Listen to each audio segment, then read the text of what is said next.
Ketika hari mulai siang, semua imam kepala dan tua-tua bangsa Yahudi berkumpul dan mengambil keputusan untuk membunuh Yesus. Mereka membelenggu dia, lalu membawanya dan menyerahkannya kepada Pilatus, wali negeri itu. Pada waktu Yudas yang menyerahkan dia melihat bahwa Yesus telah dijatuhi hukuman mati, menyesallah ia. Lalu ia mengembalikan uang yang 30 perak itu kepada imam-imam kepala dan tua-tua dan berkata, "Aku telah berdosa karena menyerahkan darah orang yang tak bersalah." Tetapi jawab mereka, "Apa urusan kami dengan itu? Itu urusanmu sendiri." Maka ia pun melemparkan uang perak itu ke dalam bait suci, lalu pergi dari situ dan menggantung diri. Imam-imam kepala mengambil uang perak itu dan berkata, "Tidak diperbolehkan memasukkan uang ini ke dalam peti persembahan, sebab ini uang darah." Sesudah berunding, mereka membeli dengan uang itu tanah yang disebut tanah tukang periuk untuk dijadikan tempat pekuburan orang asing. Itulah sebabnya tanah itu sampai pada hari ini disebut tanah darah. Dengan demikian, genaplah firman yang disampaikan oleh Nabi Yeremia. Mereka menerima 30 uang perak, yaitu harga yang ditetapkan untuk seorang menurut penilaian yang berlaku di antara orang Israel. Dan mereka memberikan uang itu untuk tanah tukang periuk, seperti yang dipesankan Tuhan kepadaku. Lalu Yesus dihadapkan kepada wali negeri, dan wali negeri bertanya kepadanya, "Engkaukah Raja orang Yahudi?" Jawab Yesus, "Engkau sendiri mengatakannya." Tetapi atas tuduhan yang diajukan imam-imam kepala dan tua-tua terhadap dia, ia tidak memberi jawab apapun. Maka kata Pilatus kepadanya, "Tidakkah engkau dengar betapa banyaknya tuduhan saksi-saksi ini terhadap engkau?" Tetapi ia tidak menjawab suatu kata pun, sehingga wali negeri itu sangat heran. Telah menjadi kebiasaan bagi wali negeri untuk membebaskan satu orang hukuman pada tiap-tiap hari raya itu atas pilihan orang banyak. Dan pada waktu itu, ada dalam penjara seorang yang terkenal kejahatannya, yang bernama Yesus Barabas. Karena mereka sudah berkumpul di sana, Pilatus berkata kepada mereka, "Siapa yang kamu kehendaki kubebaskan bagimu? Yesus Barabas atau Yesus yang disebut Kristus?" Ia memang mengetahui bahwa mereka telah menyerahkan Yesus karena dengki. Ketika Pilatus sedang duduk di kursi pengadilan, istrinya mengirim pesan kepadanya, "Jangan engkau mencampuri perkara orang benar itu. Sebab karena dia aku sangat menderita dalam mimpi tadi malam." Tetapi oleh hasutan imam-imam kepala dan tua-tua, orang banyak bertekad untuk meminta supaya Barabas dibebaskan dan Yesus dihukum mati. Wali negeri menjawab dan berkata kepada mereka, "Siapa di antara kedua orang itu yang kamu kehendaki kubebaskan bagimu?" Kata mereka, "Barabas!" Kata Pilatus kepada mereka, "Jika begitu, apakah yang harus kuperbuat dengan Yesus yang disebut Kristus?" Mereka semua berseru, "Ia harus disalibkan!" Katanya. "Tetapi kejahatan apakah yang telah dilakukannya?" Namun mereka makin keras berteriak, "Ia harus disalibkan!" Ketika Pilatus melihat bahwa segala usaha akan sia-sia, malah sudah mulai timbul kekacauan, ia mengambil air dan membasuh tangannya di hadapan orang banyak dan berkata, "Aku tidak bersalah terhadap darah orang ini. Itu urusan kamu sendiri." Dan seluruh rakyat itu menjawab, "Biarlah darahnya ditanggungan atas kami dan atas anak-anak kami." Lalu ia membebaskan Barabas bagi mereka, tetapi Yesus disesahnya, lalu diserahkannya untuk disalibkan.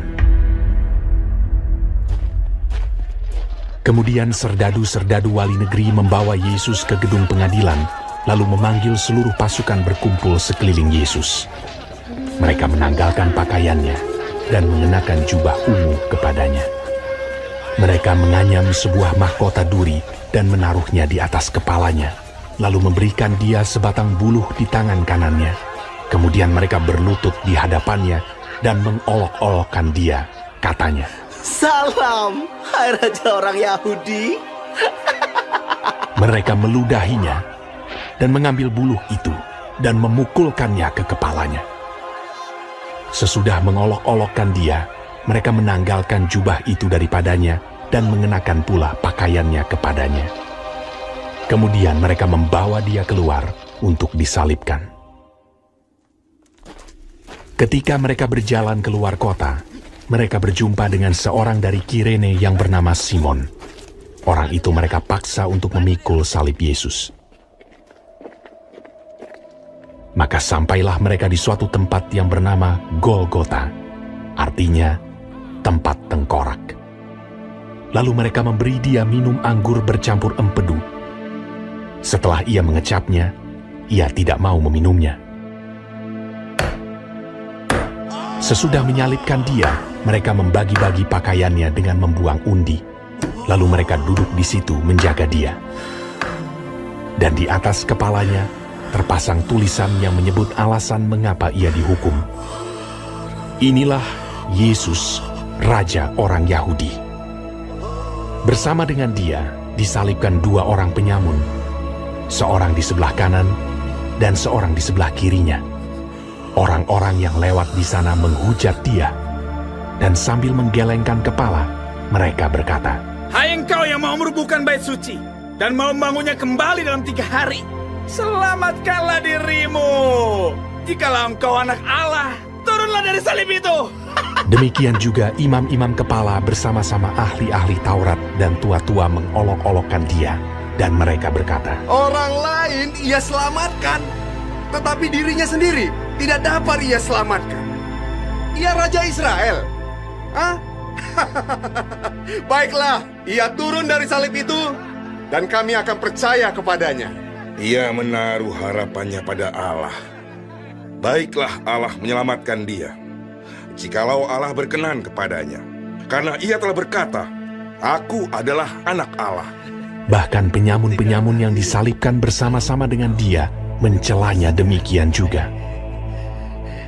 Mulai dari jam 12, kegelapan meliputi seluruh daerah itu sampai jam 3. Kira-kira jam 3, berserulah Yesus dengan suara nyaring. Eli, Eli, lama sabachthani. Artinya, Allahku, Allahku, mengapa engkau meninggalkan aku? Mendengar itu, beberapa orang yang berdiri di situ berkata, Ia memanggil Elia. dan segeralah datang seorang dari mereka. Ia mengambil bunga karang, mencelupkannya ke dalam anggur asam, lalu mencucukkannya pada sebatang buluh, dan memberi Yesus minum. Tetapi orang-orang lain berkata, Jangan. Baiklah kita lihat, apakah Elia datang untuk menyelamatkan dia. Yesus berseru pula dengan suara nyaring, lalu menyerahkan nyawanya. Dan lihatlah, tabir bait suci terbelah 2 dari atas sampai ke bawah. Dan terjadilah gempa bumi, dan bukit-bukit batu terbelah. Dan kuburan-kuburan terbuka, dan banyak orang kudus yang telah meninggal bangkit. Dan sesudah kebangkitan Yesus, mereka pun keluar dari kubur, lalu masuk ke kota kudus dan menampakkan diri kepada banyak orang. Kepala pasukan dan prajurit-prajuritnya yang menjaga Yesus menjadi sangat takut ketika mereka melihat gempa bumi dan apa yang telah terjadi, lalu berkata, Sungguh, ia ini adalah anak Allah. Dan ada di situ banyak perempuan yang melihat dari jauh, yaitu perempuan-perempuan yang mengikuti Yesus dari Galilea untuk melayani dia. Di antara mereka terdapat Maria Magdalena dan Maria ibu Yakobus dan Yusuf dan ibu anak-anak Zebedeus. Menjelang malam, datanglah seorang kaya, orang Arimatea yang bernama Yusuf, dan yang telah menjadi murid Yesus juga. Ia pergi menghadap Pilatus dan meminta mayat Yesus. Pilatus memerintahkan untuk menyerahkannya kepadanya. Dan Yusuf pun mengambil mayat itu, mengapaninya dengan kain lenan yang putih bersih, lalu membaringkannya di dalam kuburnya yang baru yang digalinya di dalam bukit batu. Dan sesudah menggulingkan sebuah batu besar ke pintu kubur itu, pergilah ia. Tetapi Maria Magdalena dan Maria yang lain tinggal di situ, duduk di depan kubur itu. Keesokan harinya, yaitu sesudah hari persiapan, datanglah imam-imam kepala dan orang-orang Farisi bersama-sama menghadap Pilatus, dan mereka berkata, Tuan, kami ingat bahwa si penyesat itu sewaktu hidupnya berkata, sesudah 3 hari, aku akan bangkit. Karena itu, perintahkanlah untuk menjaga kubur itu sampai hari yang ketiga. Jikalau tidak, murid-muridnya mungkin datang untuk mencuri dia, lalu mengatakan kepada rakyat, ia telah bangkit dari antara orang mati. Sehingga penyesatan yang terakhir akan lebih buruk akibatnya daripada yang pertama. Kata Pilatus kepada mereka, Ini penjaga-penjaga bagimu. Pergi dan jagalah kubur itu sebaik-baiknya. maka pergilah mereka. Dan dengan bantuan penjaga-penjaga itu, mereka memeterai kubur itu dan menjaganya.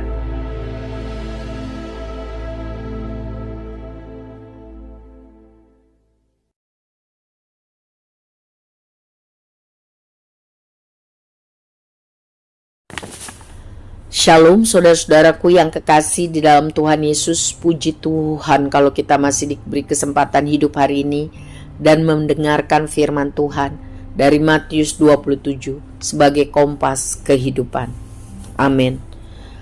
Yesus diserahkan kepada Pilatus, dan mengenai kematian Yudas, Yesus diolok-olokkan, dia disalibkan dan mati, dikuburkan, dan kubur Yesus dijaga oleh utusan-utusan pasukan Romawi. Saudara, dalam Matius 27 kita belajar bahwa Yudas itu orang yang sangat cinta uang, sehingga dia mau jadi pengkhianat, dan akibatnya ia menyesal dan bunuh diri. Yudas tidak pernah datang minta ampun dan bertobat kepada Tuhan Yesus. Tidak. Ia bunuh diri. Bunuh diri adalah bentuk penolakan manusia atas karunia kehidupan yang diberikan oleh Tuhan. Jadi, bunuh diri adalah berdosa. Selanjutnya, dari pengadilan Imam Besar Kayafas, pengadilan agama, Tuhan Yesus dibawa ke pengadilan Pilatus, bersifat politis, penguasa Romawi. Tuhan Yesus dituduh telah mengklaim diri sebagai raja, berarti dianggap dia pemberontak. Padahal itu fitnah. Dan Tuhan Yesus tidak memberi pembelaan apapun. Ini menggenapi nubuat Nabi Yesaya dalam Yesaya 53 ayat 7 tentang hamba yang menderita. Yesus sudah mantap dalam doa penyerahannya di Taman Getsemani, biar seluruh rencana Allah jadi melalui hidupnya. Dia ikhlas dipakai untuk menjadi korban yang hidup dan sangat berharga untuk penebusan dosa manusia dari perbudakan dosa. Sebenarnya Pilatus sudah diingatkan oleh istrinya yang bermimpi sebelumnya, tetapi Pilatus tidak peduli kepada masukan istrinya. Ia lebih mementingkan kekuasaan, jabatan, sehingga ia akhirnya setuju bahwa Yesus akan disalibkan. Saudara, rasa dengki dan benci membuat orang gelap mata. Ya. Kalau sampai hari ini banyak orang benci kepada Tuhan Yesus dan pengikut-pengikutnya, ya, kita perlu kuasa Roh Kudus untuk mampu taat, setia, tabah sampai akhir. Biarlah sikap Tuhan Yesus menjadi teladan kita, bahwa fokusnya adalah bagaimana menggenapi rencana Allah, melaksanakan tuntas kehendak Bapa. Itu saja. Biarlah sikap seperti itu juga menjadi sikap kita sebagai pengikut Kristus yang sejati. Setiap hari kita minta Allah Roh Kudus menolong kita agar kita bisa hidup benar. Ya, kita hidup benar. Jangan seperti Pilatus yang mencari keuntungan diri sendiri demi jabatan. Dia mau untuk mengorbankan kebenaran.